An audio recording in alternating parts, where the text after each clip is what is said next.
अस्सलाम वालेकुम, मैं हूं शाहजेब खानजादा। आज साल 2024 का आखिरी दिन है और 2025 के पहले महीने यानी जनवरी से तहरीक इंसाफ ने उम्मीदें जोड़ ली हैं और तहरीक इंसाफ का सियासी बयानिया और रवैया भी फिलहाल बदल गया है। एक तरफ जनवरी में डोनाल्ड ट्रंप के हल्फ उठाने के बाद तहरीक इंसाफ तवक्को कर रही है और कैंपेन कर रही है कि वो इमरान खान की रिहाई के लिए किरदार अदा करेंगे, तो दूसरी तरफ 2 जनवरी से पीटीआई और हुकूमत के मुज़ाकरात आगे बढ़ने हैं और पीटीआई को लगता है कि इससे भी इमरान खान की रिहाई का रास्ता निकल आएगा। जडियाला जेल में इमरान खान से मुलाकात के बाद उनके वकील फैसल चौधरी ने मीडिया को बताया कि हम संजीदगी से मुज़ाकरात करना चाहते हैं, इसलिए हमने 2 डुएबल डिमांड्स हुकूमत के सामने रखी हैं और मैंडेट की वापसी और 26वीं आईनी तरमीम के खात्मे की डिमांड्स को पीछे कर दिया है।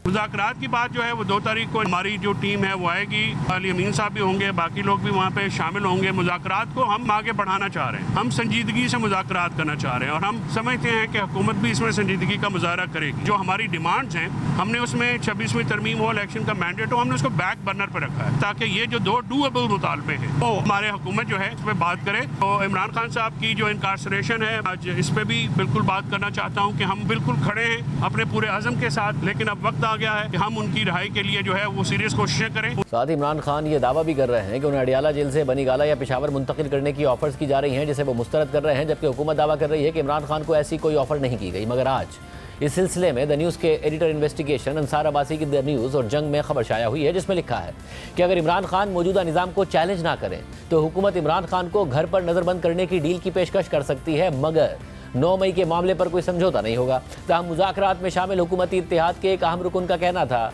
कि इमरान खान को अडियाला जेल से बनीगाला उसी सूरत मुंतकिल किया जाएगा कि जब वो मौजूदा निज़ाम को कबूल करेंगे और इश्तियाल अंगेज़ी की सियासत को तर्क करेंगे। नाम ज़ाहिर न करने की शर्त पर ज़राए का कहना था कि हुकूमत की जानिब से मुज़ाकरात के लिए कोई पेशगी शराइत नहीं है, लेकिन अहम मामलात पर मौक़िफ़ वाज़ेह है। उन्होंने कहा कि अगरचे तहरीक इंसाफ 2 जनवरी को मुज़ाकराती कमेटियों के दूसरे इजलास में अपने बाज़ाब्ता मुतालबात लेकर आएगी, लेकिन बुनियादी मामलात पर दोनों फरीक़ैन के मौक़िफ़ एक दूसरे से अलग हैं। पीटीआई अपने तमाम रहनुमाओं खासतौर पर इमरान खान की रिहाई चाहती है। अगर वो इमरान खान को दोबारा इक़्तिदार में लाना चाहती है, हुकूमत का बहैसियत फरीक ये कहना है कि 9 मई के मामले पर कोई समझौता नहीं होगा। इमरान खान समेत संगीन इल्ज़ामात का सामना करने वाले मुल्ज़िमान को अदालतों से क्लियर होना होगा और मौजूदा हुकूमत 2029 तक कायम रहेगी। ज़राए का कहना था कि अगर इमरान खान इश्तियाल अंगेज़ी की सियासत तर्क करने और आइंदा इंतख़ाबात तक सुकून से बैठने पर रज़ामंद हो जाते हैं तो हुकूमत उन्हें अडियाला जेल से बनीगाला मुंतकिल करने पर गौर कर सकती है। ताहम राब्ता करने पर सेनेटर इरफान सिद्दीकी का कहना था कि इमरान खान को बनीगाला मुंतकिल करने की तजवीज़ पर नून लीग से ताल्लुक़ रखने वाले कमेटी अरकान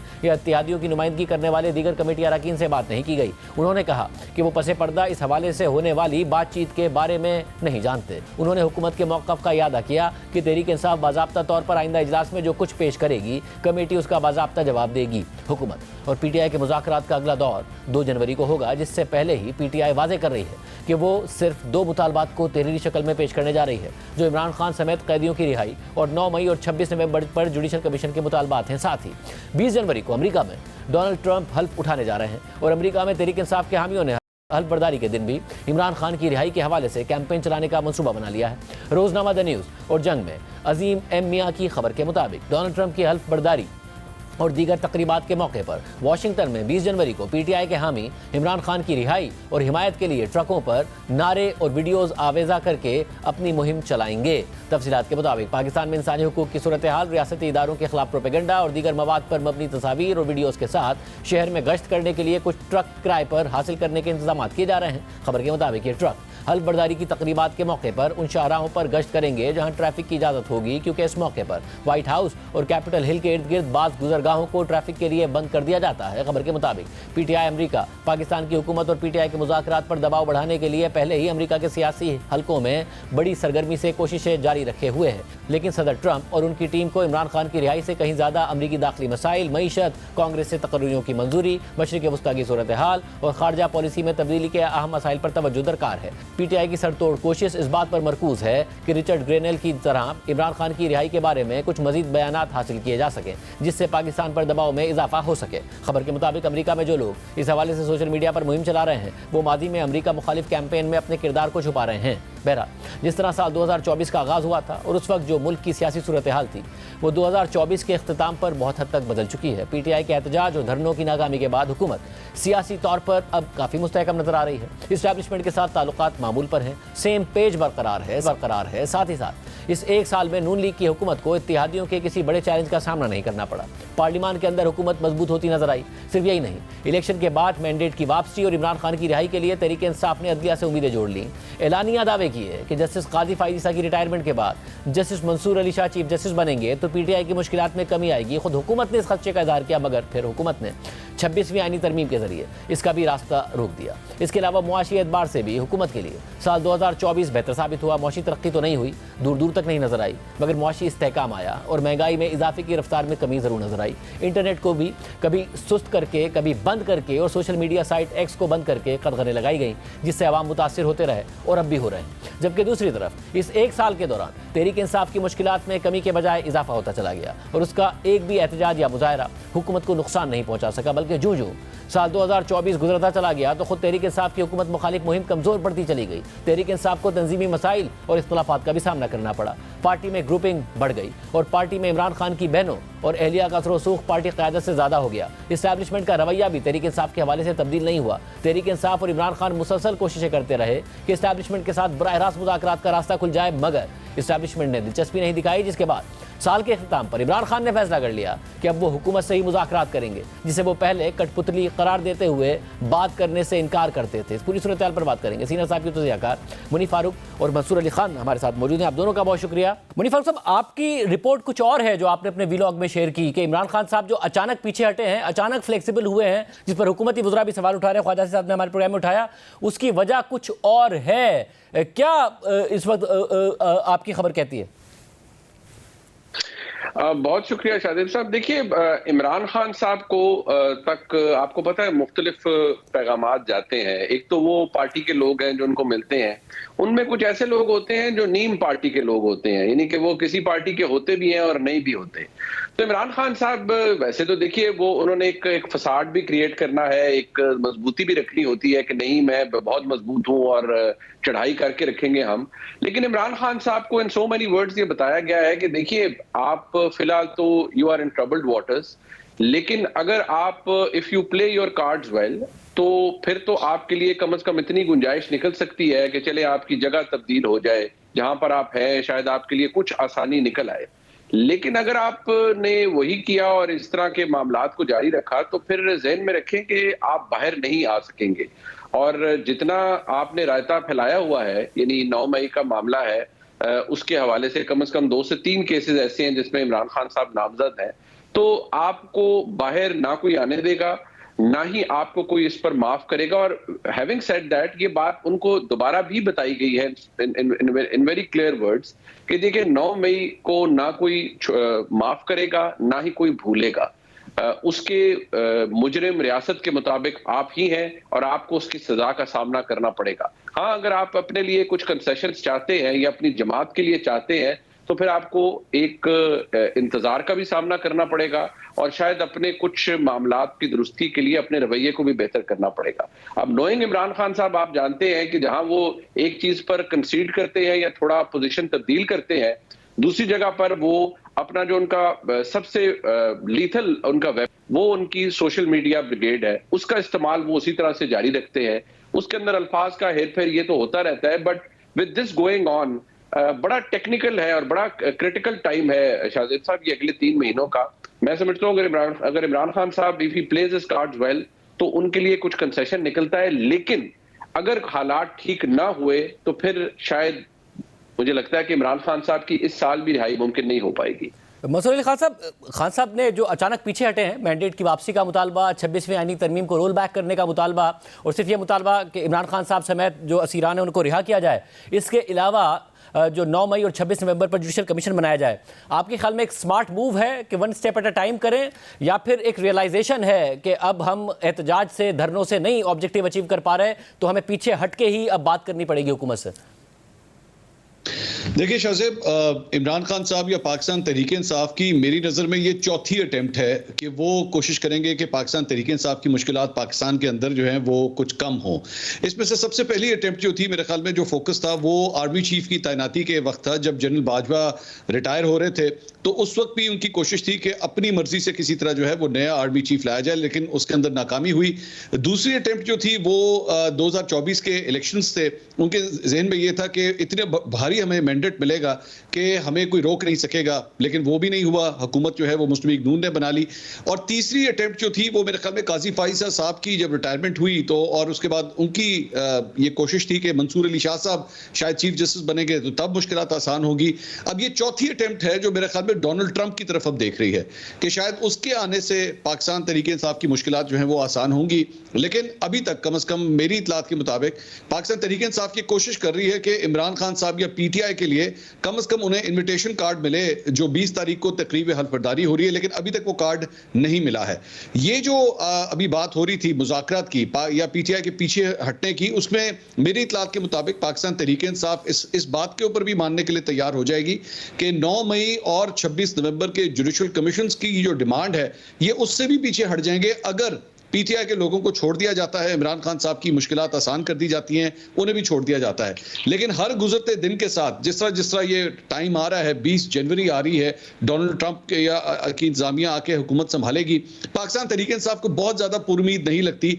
और दूसरी बात ये, उनको ये लगता है कि जो सोशल मीडिया टीम है जितना उसे इंपैक्ट क्रिएट करना चाहिए था इंटरनेशनली, जिसका मुनीब साहब अभी थोड़ी देर पहले जिक्र कर रहे थे, शायद वो इंपैक्ट अभी तक वो नहीं बन सका और वो प्रेशर हम एस्टैब्लिशमेंट के ऊपर या मौजूदा हुकूमत के ऊपर डालने में फिलहाल नाकाम रहे हैं। और ये जरा स्टेटमेंट्स तो आ गए, रिचर्ड ग्रेनेल का आ गया, एक दो और लोगों का आ गया, क्या प्रेशर नहीं पड़ा है? क्योंकि इतलात ऐसी ज़रूर हैं कि, और ज़रा तो बिलावल भुट्टो ज़रदारी साहब ने भी कह दिया कि इमरान खान साहब बहाना है, असल में कुछ और निशाना है, फिर हुकूमत कुछ एहतियात भी कर रही है अपने स्टेटमेंट्स में, कहीं ना कहीं प्रेशर पड़ा है? शाहजेब साहब, प्रेशर तो in any case Imran Khan साहब की मामले को अगर साइड पर भी कर दें तो जो डोनाल्ड ट्रंप हैं वो एक ऑब्वियसली अनकन्वेंशनल किस्म की शख्सियत है, तो प्रेशर तो बिल्कुल है क्योंकि पाकिस्तान का अमेरिका के साथ वैसे भी ताल्लुक बड़ा लो लेवल पर रहा, इवन बाइडेन एडमिनिस्ट्रेशन के साथ भी। सो एक मैंने अर्ज किया था कि एक्सरसाइज की गई पाकिस्तान की वजारत खारजा के अंदर कि देखा जाए कि किस तरह की एंगेजमेंट ट्रंप साहब की पहली एंगेजमेंट के अंदर रही पाकिस्तान के साथ। सो पाकिस्तान के जो इस वक्त एम्बेसडर है वहां पर मेरी इतलात के मुताबिक ही is running from pillar to post कि किस तरह से वो हाई लेवल एंगेजमेंट्स करवा सकें, जो मार्को रूबियो है उनके साथ, जो आने वाले सेक्रेटरी ऑफ स्टेट है उनके साथ, फॉरेन मिनिस्टर जो पाकिस्तान के हैं उनकी कोई इंटरेक्शन हो सके for obviously other purposes as well. लेकिन पाकिस्तान की हुकूमत इस वक्त बड़ी कंफर्टेबल पोजीशन में है, उसकी दो वजूहात है। एक तो ये समझते हैं कि अगर डोनाल्ड ट्रंप ओवरऑल भी पाकिस्तान के साथ ऑकवर्ड होंगे किसी भी मामले में, तो पाकिस्तान की हुकूमत, I am quoting the very highest level, कि वो समझते हैं कि वो थ्रू रियाद अमेरिका से अपने ताल्लुकात को इस्तवार रखेंगे। अब ये कितना प्रैक्टिकल है, कितना पॉसिबल है, only time can tell, but खबर ये है। दूसरी बात यह है कि जहां तक मामला इमरान खान साहब की रिहाई से मुताल्लिक है, उसमें तो जो ज्यादा स्टेक है यकीनी तौर पर हुकूमत सामने है, लेकिन मामला ज्यादा जो है वो मुक्तदरा यानी एस्टैब्लिशमेंट का है।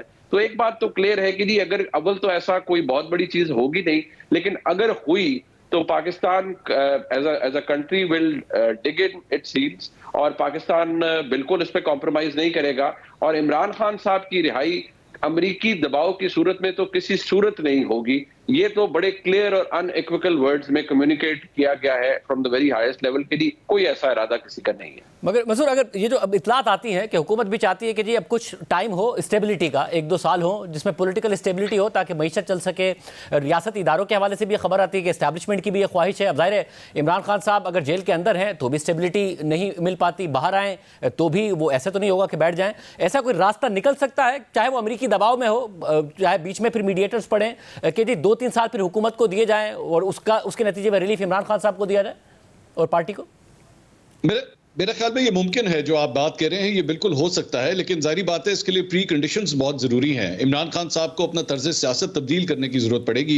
और दूसरी बात ये कि विंडो भी ये बड़ी जल्दी बंद हो रही है। और ये मैं क्यों कह रहा हूँ, उसकी वजह यह कि हुकूमत ये समझती है कि इसके डिविडेंड्स आना शुरू हो गए हैं। ये 1 साल इमरान खान साहब ने जो 2024 का जेल के अंदर गुजारा है, उससे हमारे मुआशी इशारिये बेहतर होना शुरू हो रहे हैं, हमारी महंगाई जो है वो सिंगल डिजिट में आ रही है, इंटरेस्ट रेट्स ड्रॉप हो रहे हैं, स्टॉक मार्केट 1,14,000 1,15,000 पॉइंट्स पे खड़ी हुई है। ब्रोकरेज हाउसेस प्रिडिक्ट कर रहे हैं कि आने वाले साल में ये इससे भी ऊपर जाएगी।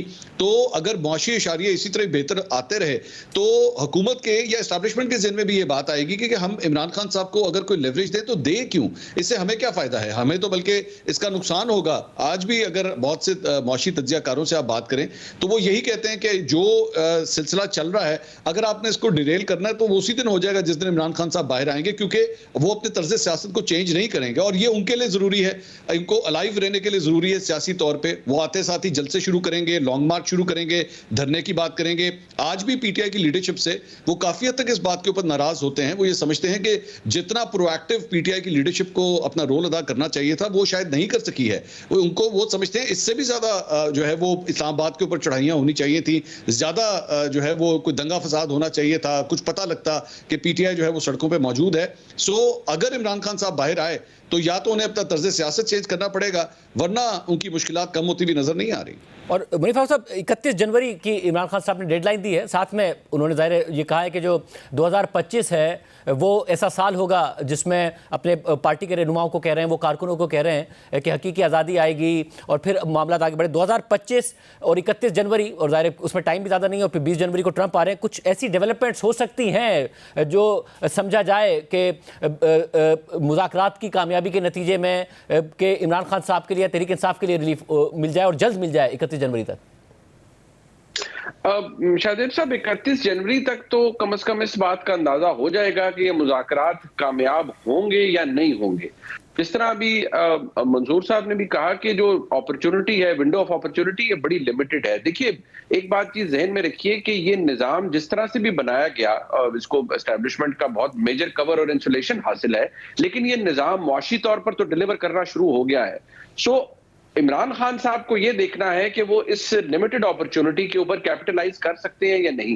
मैं दोबारा अर्ज करूंगा कि एस्टैब्लिशमेंट के अंदर कोई नेगेटिव व्यू नहीं है कि जी मुज़ाकरात क्यों हो रहे हैं। जाहिर बात है हुकूमत ने ऐसा काम उनकी अप्रूवल के बगैर नहीं शुरू किया, लेकिन ये बात जहन में रखिए कि मैं हमेशा से आपके सामने अर्ज करता हूं कि पॉलिसी क्या है पाकिस्तान की एस्टैब्लिशमेंट की इमरान खान साहब की तरफ, वो तब्दील नहीं हुई इस वक्त तक। इमरान खान साहब को उसी चश्मे और उसी लेंस से देखा जा रहा है। हाँ, मौशी इस्तेहकाम के लिए या हुकूमत के अंदर जो लोग बैठे हैं वो कई ऐसी महफिलों में जहां कुछ बड़े ताकतवर लोग बैठते हैं, उनको कहते हैं कि जी पॉलिटिकल डायलॉग तो होना चाहिए, तो उस पर कहा जाता है बड़े आराम से कि जी उस पर तो कोई एतराज नहीं, आप करें 100 बिस्मिल्लाह डायलॉग करें, लेकिन कुछ चीजें नॉन नेगोशिएबल है। 9 मई नॉन नेगोशिएबल है, रियासत के खिलाफ प्रोपेगेंडा नॉन नेगोशिएबल है, आर्मी चीफ को टारगेट करना नॉन नेगोशिएबल है। तो जो बिहेवियर इश्यूज हैं पाकिस्तान तहरीक इंसाफ के और इमरान खान साहब के इन पर्टिकुलर, उनके अंदर चेंजेस लाना इस वक्त इमरान खान साहब के लिए बहुत फायदामंद होगा। अगर ना लाए तो मसाइल कॉम्प्लिकेट होंगे, क्योंकि यहाँ निजाम में जो सख्ती है वो हमें रिसेंटली भी पता चल गई कि 25 का डिसीजन आया मिलिट्री कोर्ट का, उस पर एतराजात आए, साथ ही 60 का और आ गया कि ठीक है जी आप जितना मर्जी एतराज करें, this is our internal matter and we'll go by it. और मतलब साहब ज़ाहिर जो जहाँ तक स्टेटमेंट्स हैं इमरान खान साहब के वो तो उतने ही अग्रेसिव नज़र आ रहे हैं। जब डिमांड्स में वो पीछे हटे हैं तो आपको लगता है कि स्टेटमेंट्स में भी जो लैंग्वेज है उसमें कोई फ़र्क आता नज़र आएगा? और सेकेंडली 190 मिलियन पाउंड का जो फैसला है वो अगले हफ्ते आना है। हमने देखा कि कुछ मजबूत केसेस थे, साइफर केस, जिसको मिस ट्रायल करके ट्रायल जिस तरीके से किया गया बिल्कुल फारिग कर दिया गया। अब 190 मिलियन पाउंड का ट्रायल तो सही किया गया, इमरान खान साहब की अपनी वकला की टीम भी कहती है कि वो सही रफ्तार में चला, मगर फैसला कमज़ोर हो मजबूत हो ये अभी भी देखना बाकी है। क्या वो फैसला भी डिटरमिन करेगा कि किस किस्म का वो फैसला आ रहा है? देखिए मेरे ख्याल में दोनों साइड्स जो है वो वेट एंड वॉच पॉलिसी के तहत ही चल रही हैं। हर शख्स आने वाले दिन के मुताबिक अपनी स्ट्रैटेजी बना रहा है। इमरान खान साहब कहीं पे 2 स्टेप पीछे होते हैं तो फिर 3 स्टेप्स आगे भी होते हैं, और जो हालात तब्दील हो रहे हैं उसके मुताबिक ही वो अपनी स्ट्रैटेजी बनाएंगे। मैं आपको बिल्कुल ये गारंटी कर सकता हूं, मेरे पास ये खबर है कि पिछले दिनों, आज से चंद माह पहले, जब मामला कुछ रिजॉल्व होने जा रहे थे तो इवन इमरान खान साहब की जानिब से भी इंस्ट्रक्शंस आई थी पाकिस्तान तहरीक इंसाफ के लोगों को कि एस्टैब्लिशमेंट की तरफ जो है वो क्रिटिसिज्म अपना थोड़ा कम कर दें। लेकिन जब मामला खराब हो गए, आपस में डील नहीं हो सकी, तो फिर इंस्ट्रक्शंस आई कि नहीं, एस्टैब्लिशमेंट के हवाले से अपने बयानात को मजीद तेज कर दें। सो ये टू एंड फ्रो ये सिलसिला जो है वो चलता रहेगा। आने वाले, जहां तक आपने 190 मिलियन पाउंड केस की बात की, हुकूमत ये समझती है कि इमरान खान साहब के खिलाफ जो केस है वो वाटर टाइट है, इसमें उन्हें हर सूरत सजा होगी, और शायद आगे चल के हुकूमत ये समझती है कि आगे जाके अगर इसके अगेंस्ट अपील भी होगी तो उसमें भी शायद खान साहब नहीं बचेंगे। लेकिन मेरा ख्याल में अगर इमरान खान साहब इस वक्त 2 कदम पीछे हटे हैं, थोड़ी सी नरमी दिखा रहे हैं, तो शायद उनकी निगाह भी जो है वो उस 190 मिलियन पाउंड केस की तरफ ही है कि अगर वो फैसला भी उनके खिलाफ आ गया तो फिर शायद मजीद एग्रेसिव टोन जो है वो खान साहब की जानिब से नजर आना शुरू हो जाएगी। बहुत शुक्रिया बनी फारूक साहब और मुनसुर खान साहब की राय। फैसल चौधरी साहब वकील तहरीक इंसाफ हमारे साथ मौजूद हैं, जिन्होंने आज भी इमरान खान साहब से मुलाकात की, फिर मीडिया से बात की। क्या इमरान खान साहब सोच रहे हैं, उससे पूछते हैं। फैसल चौधरी साहब, बहुत शुक्रिया हमें ज्वाइन करने के लिए। सवाल उठ रहा है कि खान साहब ज़ाहिर है अपने बहुत 2 बुनियादी मुतालबात से पीछे हटे, मैंडेट फौरी वापसी, इसके अलावा 26वीं तरमीम को रोल बैक करना। अब वो कह रहे हैं उन समेत असीरान की रिहाई, इसके अलावा 26 नवंबर और 9 मई पर जुडिशल कमीशन। क्या वजह है? क्या इस बात का इदराक है कि जी जो प्रोटेस्ट था या जो धरने थे वो नाकाम हो गए, तो अब यही रास्ता है कि इस हुकूमत के साथ इंगेज किया जाए, या कोई और मामला है? देखिए शाहज़ेब, हम उन दोनों मुतालबात से पीछे नहीं हटे हैं। उन मुतालबात वो टाइम टेकिंग मुतालबात हैं, हमने उनको बैक बर्नर पर रखा है, और हम ये जो 2 मुतालबात हैं ये समझते हैं कि ये डूएबल मुतालबात हैं, और ये गैर आइनी मुतालबात, गैर कानूनी मुतालबात नहीं हैं। और हम ये चाहते हैं कि हमें आइन और कानून के मुताबिक ट्रीट किया जाए। जब हम अपने असीरान की रिहाई की बात करते हैं तो हम ये चाहते हैं कि उनके ख़िलाफ़ जो हुकूमत की तरफ से इन्वेस्टिगेशन एजेंसीज़ हैं, प्रोसिक्यूशन एजेंसीज़ हैं और एडजुडिकेशन के जो इदारे हैं, उनके ऊपर जो प्रेशर है वो उसको हटाया जाए, और हमें जो ट्रायल फेयर और इम्पार्शल ट्रायल दिया जाए और कानून के मुताबिक दिया जाए। हमारी ज़मानतें जो हैं हमारे लोगों की वो 1.5 साल से जेल के अंदर हैं, 2 साल में तो कत्ल के मुलजिम की ज़मानत भी हो जाती है। तो अब हमारा ये हक बनता है कि उन लोगों को ज़मानतों पे छोड़ा जाए, क्योंकि उनके खिलाफ जो एविडेंसेस हैं वो इस नौइयत के नहीं हैं कि उनको ज़्यादा देर जेल में रखा जाए।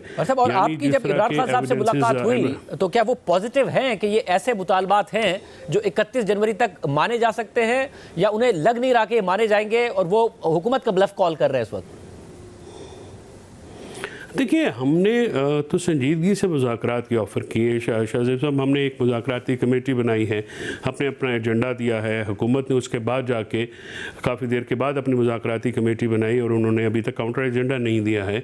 और वो ग़ालिबन समझते हैं कि ये जो 2 मुतालबात हैं इनके ऊपर वो एक मखमसे में हैं। मैं नहीं समझता कि वो मखमसे में क्यों हैं, क्योंकि इस सारे केसेस की जो मुद्दईयत है वो तो पुलिस है, हुकूमत है, और पुलिस जो है वो प्रोविंशियल हुकूमत के मातहत होती है, फेडरल में इंटीरियर मिनिस्ट्री के मातहत होती है, और तमाम जो पर्चे हैं वो एक ही इल्ज़ाम के तहत PTI की लीडरशिप के ऊपर किए गए हैं और रहनुमाओं के ऊपर किए गए हैं। अब ये बात तो ज़्यादती है कि अगर आप 514 दिन इमरान खान साहब को रखें और जेल के दौरान 100 मुकदमे उनके ऊपर कर दें जिसमें टोटल चार्ज अबेटमेंट का हो, तो ये भी पाकिस्तान जो दुनिया में एक नई जूरिस्प्रूडेंस इवॉल्व की गई है कि जेल में बैठे शख्स के ऊपर आप कॉन्स्पिरेसी और अबेटमेंट के चार्जेस लगाएं। जो आप बता रहे हैं वो है ना जो सूरत हाल है। मैं आपसे सवाल कर रहा हूँ, जो उम्मीद है कि इमरान खान साहब क्यों, जब उन्होंने आपसे बात की तो क्या बताया कि वो क्या सोच रहे हैं कि वाकई इस पर ब्रेक थ्रू हो सकता है, हालात ऐसे है कि हुकूमत मान जाएगी सिचुएशन इस बात पर? देखिए शाहज़ेब, हमने उनको एक ओपनिंग दी है, इमरान खान साहब ने उनकी ओपनिंग दी है। ये दोनों मुतालबात जो हैं सामने रखे हैं, हुकूमत इसमें कितनी संजीदा है 2 तारीख के बाद आपको ये नज़र आ जाएगा। क्योंकि पहले हमारे ऊपर ये इल्ज़ाम लगाया जाता था तवातर के साथ कि हम बातचीत के लिए जो है तैयार नहीं है। पाकिस्तान में जो इस वक्त सियासी अदम इस्तेहकाम है, मुआशी अदम इस्तेहकाम है, दहशत गर्दी की जो फ़िज़ा है, जो बिज़नेस की सूरत हाल है, IT इंडस्ट्री की जो सूरत हाल है, मुतकाज़ी है कि हम इस स्टेलमेट से निकलें, और उसके लिए हुकूमत के ऊपर ज़्यादा ज़िम्मेदारी आयद होती है कि वो अपनी चीज़ों को स्टबननेस के साथ ना देखे, गुस्से से ना देखे, जो मक़तदरा भी है। मैं आपके प्रोग्राम के से पहले भी आपके प्रोग्राम के थ्रू पहले भी गुजारिश कर चुका हूँ कि गुस्सा का हुकूमत अमली नहीं होता। मुल्कों को चलाने के लिए हर शख्स को अपनी ज़िम्मेदारी का एहसास करना पड़ेगा, हर इदारे को ज़िम्मेदारी का एहसास करना पड़ेगा, और पाकिस्तान में रूल ऑफ लॉ या इंडिपेंडेंस ऑफ जुडिशरी और आइन और कानून को बहाल करके ही हम आगे जा सकते हैं, और यही एक रास्ता है जिसको डायलॉग के थ्रू अचीव करना चाहिए। और क्या तहरीक इमरान खान साहब तवक्को रखते हैं कि ये डायलॉग अगर आगे बढ़ता है तो जो इस्टेब्लिशमेंट के साथ बराह रास्त मुज़ाकरात का दरवाज़ा खुल सकता है तहरीक इंसाफ के लिए, जिसका बार बार कहा ज़रूर गया मगर ज़ाहिर वो मुज़ाकरात का दरवाज़ा खुला नहीं? देखिए, हमने जो जिनके साथ बात की है, हमारा तासुर भी ये है और हम मानते हैं कि ये और ये राना सनाउल्लाह साहब भी कह चुके हैं, ये दूसरे जोमा भी कह चुके हैं, ज़ाहिर इस्टेब्लिशमेंट की इजाज़त के बगैर तो बात नहीं बन सकती है या वो बैठते नहीं, और हम समझते हैं कि ये चीज़ों के ऊपर वो भी ऑन बोर्ड होंगे। पाकिस्तान की एक सियासी तारीख़ है, पाकिस्तान की एक सियासी तारीख़ का में जो पावरफुल इदारे हैं उनका सियासत में बिल्कुल रोल रहा है।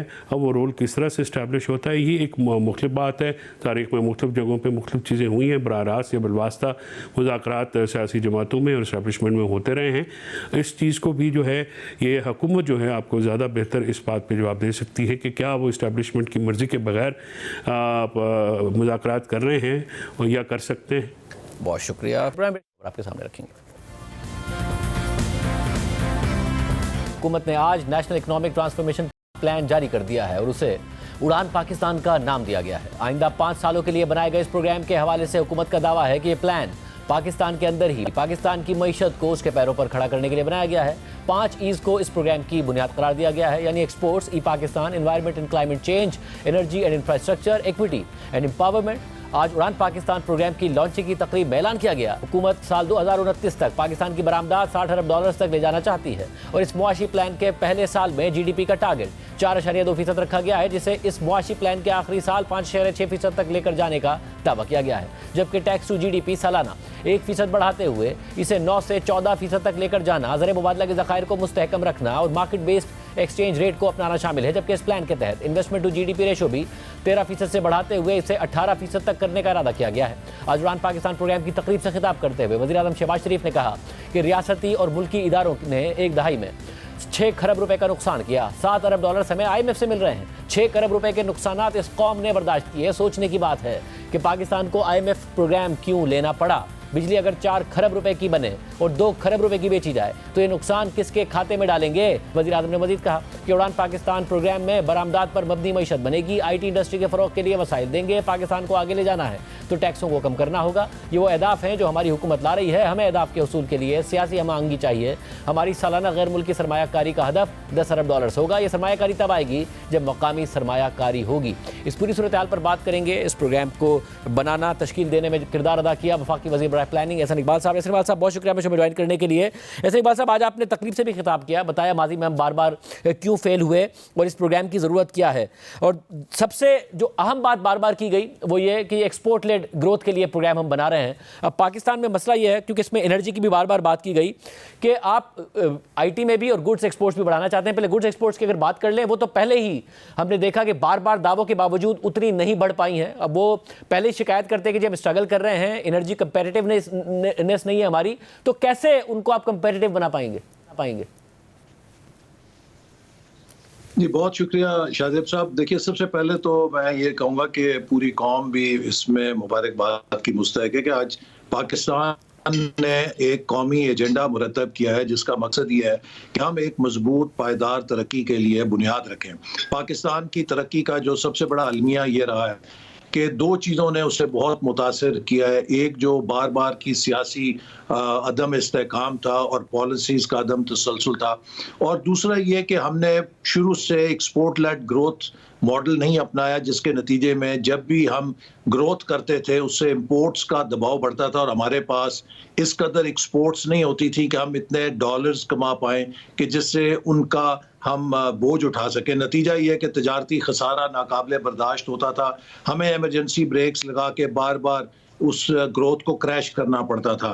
तो ये एक बड़ी साइक्लिकल सी ग्रोथ है। और फिर अगर आप देखें 1980 से लेकर अब तक पाकिस्तान का जो इकॉनमी का स्ट्रक्चर है वो एक ढलवान की तरफ आ रहा है और हम एक औसत शरह ग्रोथ जो 5-6% की थी उससे 3-4% तक आ गए हैं। और इस ढलवान को अगर हमने उड़ान में तब्दील करना है तो उसके लिए हमें बहुत गहरी इस्लाहात की भी ज़रूरत है और एक सिमत मुतय्यन करने की ज़रूरत है। और सबसे बुनियादी सिमत जो है वो यही है कि हम एक एक्सपोर्ट लेड ग्रोथ के मॉडल के ऊपर जाएं। हुकूमत को एहसास है कि इस वक्त हमें मुश्किलात का सामना है IMF का प्रोग्राम भी है जिसके अंदर हम जा रहे हैं, लेकिन इसके अंदर रहते हुए बहुत सारी चीजें जो हुकूमत कर सकती है। मिसाल के तौर पे कॉस्ट ऑफ एनर्जी को कम करने के लिए आपने देखा कि आज वजीर आजम ने भी उसका जिक्र किया कि IPPs के साथ एक मामला तय किया गया जिससे कोशिश की गई कि कॉस्ट ऑफ एनर्जी को कम किया जाए और विंटर के अंदर एक पैकेज भी दिया। इसी तरह आपने ये भी देखा कि पोर्ट की जो मूवमेंट है या क्लियरेंस है उसको भी स्ट्रीमलाइन करने के लिए काफ़ी इस्लाहात की गई, जिसमें कस्टम्स के शोबे पर तवज्जो दी जा रही है ताकि जो एक्सपोर्ट फैसिलिटेशन है उस प्रोग्राम शुरू किया है जो SME एक्सपोर्ट एक्सेलरेटर है, जिसमें हम 100 के करीब जो इमर्जिंग और प्रॉमिसिंग SME एक्सपोर्ट कंपनीज हैं उनको पाकिस्तान के जो लीडिंग बिजनेस स्कूल्स हैं उनके साथ मिलकर हैंड होल्ड करेंगे और उनको हम तरक्की देने के लिए और इंटरनेशनल मार्केट में पेनिट्रेट कराने के लिए उनकी रहनुमाई करेंगे। फिर इसी तरह एक national centre for brand development बना, जिसका मकसद ये कि हम अपनी कंपनीज को ब्रांड मैनेजमेंट की तालीम और उनको जानकारी दें और इसी तरह नेशनल ब्रांड को मेड इन पाकिस्तान को एक इंटरनेशनल ग्लोबल ब्रांड बनाने के लिए भी तवज्जो दें। फिर इसी तरह प्रोडक्टिविटी, क्वालिटी, इनोवेशन है जिससे कंपेटिटिवनेस होती है उसको राइज करें ज़राअत में और सनत में। इसके साथ हमने 8 शोबों का चुनाव किया है जिसमें इंडस्ट्री है, एग्रीकल्चर है, माइनिंग है, सर्विसेज हैं, IT है, मैन पावर है, उसमें ब्लू इकोनॉमी है और उसमें क्रिएटिव इंडस्ट्रीज हैं।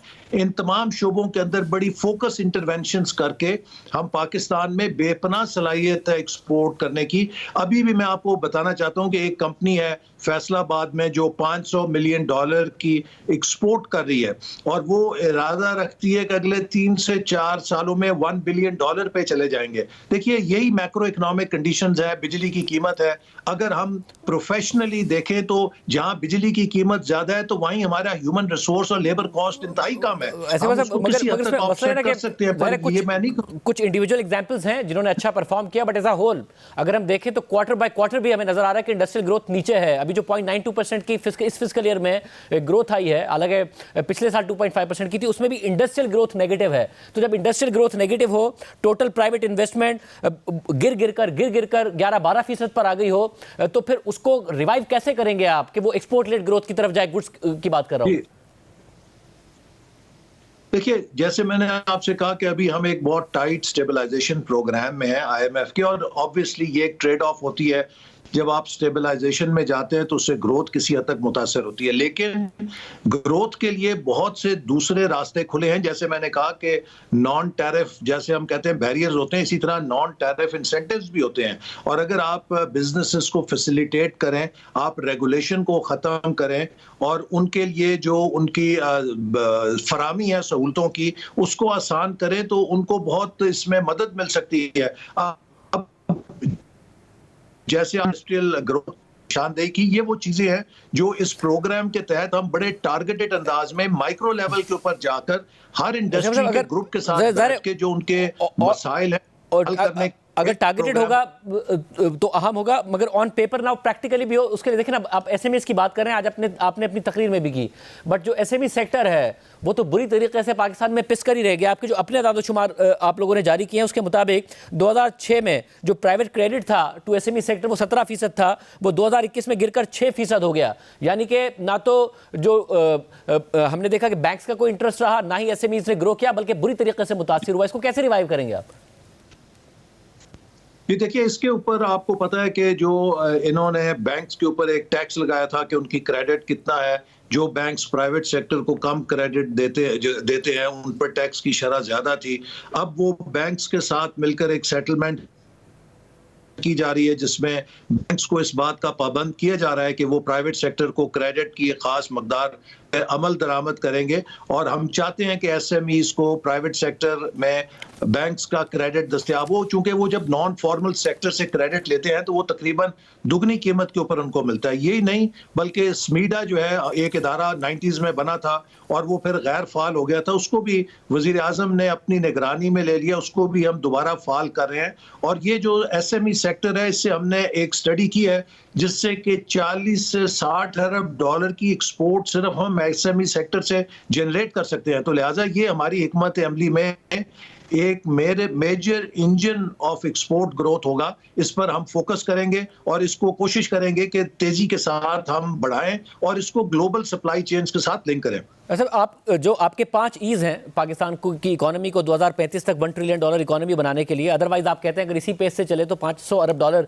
ही हम हो पाएंगे, और जिस हिसाब से हमारी आबादी बढ़ रही है उस आबादी के बोझ तले हम दब जाएंगे। बट जब आप ई पाकिस्तान की बात करते हैं, हालिया दिनों में जरूर पाकिस्तान की IT एक्सपोर्ट्स में इजाफा हुआ है, मगर जो आपका टारगेट है वो कैसे पूरा होगा जब हालिया रिपोर्ट के मुताबिक 2024 में पाकिस्तान दुनिया भर में सबसे ज्यादा इंटरनेट शटडाउन के साथ दूसरा मुल्क रहा, म्यांमार पहले नंबर पर रहा। पाकिस्तान में 2024 में 1861 घंटे इंटरनेट की बंदिश रही, जिससे $351 मिलियन का नुकसान हुआ। इंटरनेट की बंदिश से हर एक घंटे में $1 मिलियन यानी $10 लाख का नुकसान हो रहा है। तो ये कैसे होगा अगर पाकिस्तान में इंटरनेट की इतनी पाबंदियां होंगी? देखिए, ये कोई मुस्तकिल एक फेज नहीं है। आपको पता है कि आज जहां इंटरनेट के साथ और ई बिजनेस या कॉमर्स के साथ बहुत सारी अपॉर्चुनिटीज हैं, इसी तरह साइबर सिक्योरिटी दुनिया के अंदर एक बहुत बड़ा चैलेंज बन गया है, क्योंकि इसी के जरिए आप किसी मुल्क की मईशत पे हमला करके उसके पावर प्लांट्स को शट डाउन कर सकते हैं, उसके फाइनेंशियल सिस्टम को डिसरप्ट कर सकते हैं, उसके लिए नेशनल सिक्योरिटी के खतरात पैदा कर सकते हैं। और इसके अलावा यही वो जरिया है कि जिसके जरिए आपको पता है अमेरिका में एक बहुत बड़ी आवाज उठी कि एक और दूसरे मुल्क ने उनके सदारती इलेक्शन के ऊपर असरअंदाज हो गए। तो ये एक उस लिहाज से अपॉर्चुनिटी भी है और चैलेंज भी है। और आज आप देखिए दुनिया का हर मुल्क इसके लिए कुछ ना कुछ सेफगार्ड्स कर रहा है। जहां तक बिजनेसेस का ताल्लुक है, जो हम कर रहे हैं वो और कौन सा तरक्की याफ्ता या तरक्की पजीर जो कि तरक्की करना चाहता हो मुल्क कर रहा है कि आपको खुद भी प्रॉब्लम का सामना करना पड़ता होगा अपने कम्युनिकेशन में, और IT कंपनीज को प्रॉब्लम का सामना करना पड़ रहा है। ये अमल अगर बहुत शुरू में इसको आराम से लिया होता तो अब तक मुकम्मल हो गया होता, लेकिन ये बहुत लेट हुआ। लेकिन इसमें जो भी मसाइल हैं ये बहुत जल्द ठीक हो जाएंगे। लेकिन जो इम्पोर्टेंट बात है जो मैं आपको कह रहा था कि बिजनेसेस के लिए हुकूमत ने इंश्योर किया है कि उनको किसी किस्म की डिसरप्शन ना हो, वो रजिस्टर्ड VPNs के जरिए काम कर सकते हैं। और यही वजह है कि 34% ग्रोथ हुई है IT सेक्टर के अंदर, उसमें किसी किस्म की स्लो डाउन के इंडिकेटर्स या नंबर्स नहीं आए हैं। लेकिन फिर भी वी आर कमिटेड कि हम इस चीज को ज्यादा से ज्यादा फैसिलिटेट करेंगे। जो बात आपने शुरू में कही वो बड़ी अहम है और वो मैं समझता हूं कि कौम के सामने होनी चाहिए कि अगर हमने बिजनेस एज यूजुअल जारी रखा तो 2035 तक हम $500 अरब की मईशत होंगे, और इसके साथ ही हम आबादी के एक दबाव में होंगे, और 2047 तक 38 करोड़ आबादी बढ़ चुकी होगी, मजीद इजाफा हो चुका होगा, और हम बमुश्किल $1 बिलियन इकोनॉमी होंगे। लेकिन अगर हम एक ट्रांसफॉर्मेशनल पाथ पे चलें जो अपने फुल पोटेंशियल के साथ हम हासिल कर सकते हैं, तो हम 2047 तक $3 ट्रिलियन इकोनॉमी बन सकते हैं, और हम पाकिस्तान को दुनिया की पहली 15-20 मईशतों के अंदर शामिल कर सकते हैं। अब ये हमारी चॉइस है। इसको करने के लिए जरूरी है कि हम स्टेबिलिटी को मेंटेन रखें, हम पॉलिसीज की कॉन्टिन्यूटी को रखें और मुसलसल इस्लाहात के अमल पे चलें। इसके लिए जो हमारी पॉलिटिकल लीडरशिप है हमने उसको कोऑप्ट किया। आज आपने देखा जो उड़ान पाकिस्तान है, इसके लिए तमाम वज़राए आला ने अपने पैगामात दिए। हमने KP गवर्नमेंट की भी ओनरशिप ली, पंजाब की, सिंध की, बलूचिस्तान की, कश्मीर, गिलगित बल्तिस्तान, तमाम फेडरेटिंग यूनिट्स को हमने इसीलिए शामिल किया है कि जो मुल्क की तरक्की का मंसूबा है उसको हमें सियासत से बालातर रखना चाहिए। हमारी सियासत जुदा जुदा हो सकती है, लेकिन इस मुल्क की मईशत का मुफाद मुश्तरका है। अगर मुल्क खुशहाल होगा तो हम सब खुशहाल होंगे, और अगर मुल्क खुदा न खास्ता बदहाल होगा तो उसकी सजा फिर सबको मिलेगी। ऐसा फिर उस जब आपने भी, और वैसे भी बात होती है कि जी पॉलिटिकल स्टेबिलिटी बहुत ज़्यादा लाजमी है, आपने भी आज स्पीच में इस बात का जिक्र किया, वो स्टेबिलिटी का रास्ता कैसे निकलेगा? एक जमात है जो ये मुतालबा कर रही है कि उनके साथ ज्यादती हो रही है, उनके कारकुन जेल में है, उनका लीडर जेल में है, मुज़ाकरात आपके हो रहे हैं, क्या कहीं ना कहीं कंसेंसस हो जाएगा इस बात पर? कोई दरमियान का ग्राउंड निकल आएगा मुज़ाकरात में? देखिए, हुकूमत ने हमेशा पॉलिटिकल डायलॉग को इख्तियार किया। आपको याद होगा जब 26वीं आईनी तरमीम हो रही थी तो अपोजिशन ने कहा था कि आप हमें वक्त दें, हम इसमें आपके साथ मिलकर इसे मुश्तरका करना चाहते हैं। हमने मौखर किया, 1 महीना तक पार्लिमानी कमेटी बनाई, उसमें बातचीत की और उसमें एक इत्तफाक राय पैदा किया। लेकिन आखिरी वक्त एक पार्टी के लीडर ने उसे वीटो कर दिया। लेकिन हमारी तरफ से पूरी कोशिश हुई कि हम उसे कंसेंसस के साथ करें। अब भी हुकूमत की तरफ से एक सिंसेरिटी के साथ कोशिश है कि हम इस मुल्क के अंदर जो सियासी दर्जे हरारत है उसे कम करें। देखिए, जहां तक केसेस का ताल्लुक है, इन तमाम केसेस का ताल्लुक कानून से है और कानून के तहत अदालतों में इन केसेस से रिलीफ हासिल की जा सकती है। इस वक्त कोई भी ऐसा पॉलिटिकल प्रिजनर नहीं है मुल्क में जो हुकूमत की हदायत पे या किसी डिप्टी कमिश्नर की नजरबंदी के हुक्म के तहत बंद हो, जो हुकूमत विड्रॉ कर सकती है। ये सारे क्रिमिनल केसेस हैं या करप्शन के केसेस हैं। हमारे खिलाफ भी एक केसेस हुए थे। नहीं, मगर ऐसे बहुत सारे ऐसे केसेस हैं जिसमें कन्विक्शन नहीं हुई है। आप लोगों को भी बगैर कन्विक्शन के सिर्फ ख्वाहिशात की वजह से जेल में रखा हुआ था, आप हो, दीगर रहनुमा हो। इस वक्त भी बहुत सारे ऐसे रहनुमा तहरीक इंसाफ के जिनके खिलाफ कोई कन्विक्शन नहीं हुई है और वो जेल में है। तो कम से कम ये मिडिल ग्राउंड तो निकाला जा सकता है ना कि जिनके खिलाफ फैसले नहीं आए हैं उन्हें जेल में ना रखा जाए, उनकी आज़ादी ना मुतासर की जाए।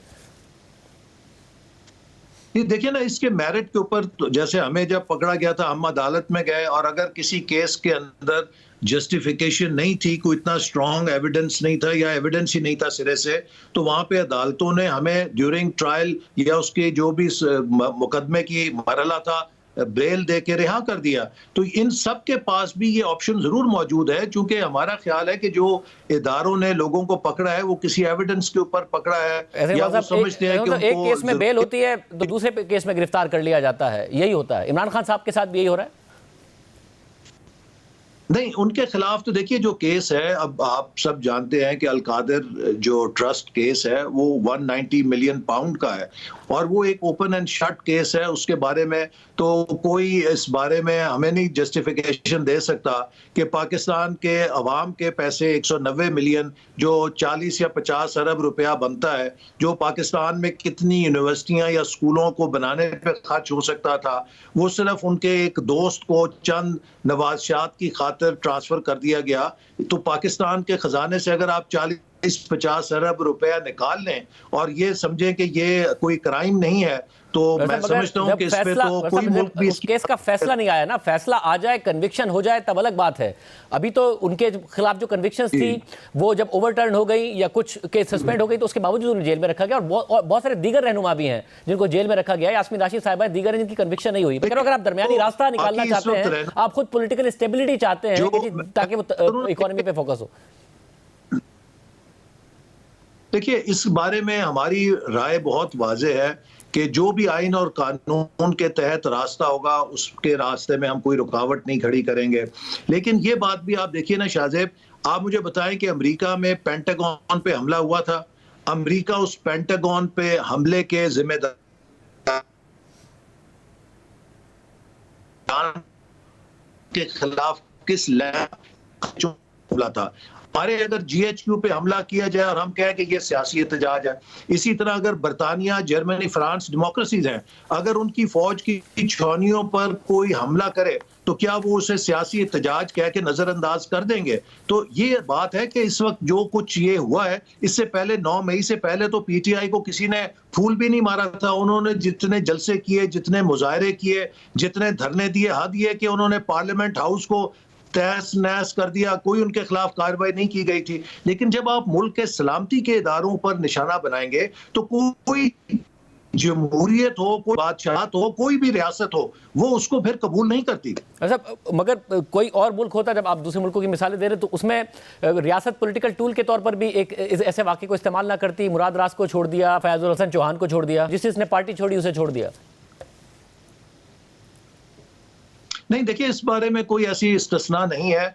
जिन लोगों के खिलाफ सॉलिड एविडेंस है कि वो 9 मई को शरीक थे, किसी ऐसे शख्स को जिनकी एविडेंस है उनको मेरे नहीं ख्याल के छोड़ा गया है, क्योंकि इसमें तो सबके लिए कानून एक है और ये मुल्क की सलामती का तकाजा है कि एक तरफ हमारे फौज के जवान और अफसर शहीद हो रहे हों, अपने खून के नजराने पेश कर रहे हों, और दूसरी तरफ उनके इदारे को इस तरह निशाना बनाया जाए, सोशल मीडिया के ऊपर गाली गलौज की जाए। मैं समझता हूं कि ये हमारे कौमी वकार का तकाजा है कि हम उन इदारों की पुष्ट के ऊपर खड़े हों जो इस वक्त मुल्क की सलामती की जंग लड़ रहे हैं। बहुत शुक्रिया, सिंह बाल साहब हमारे साथ मौजूद थे।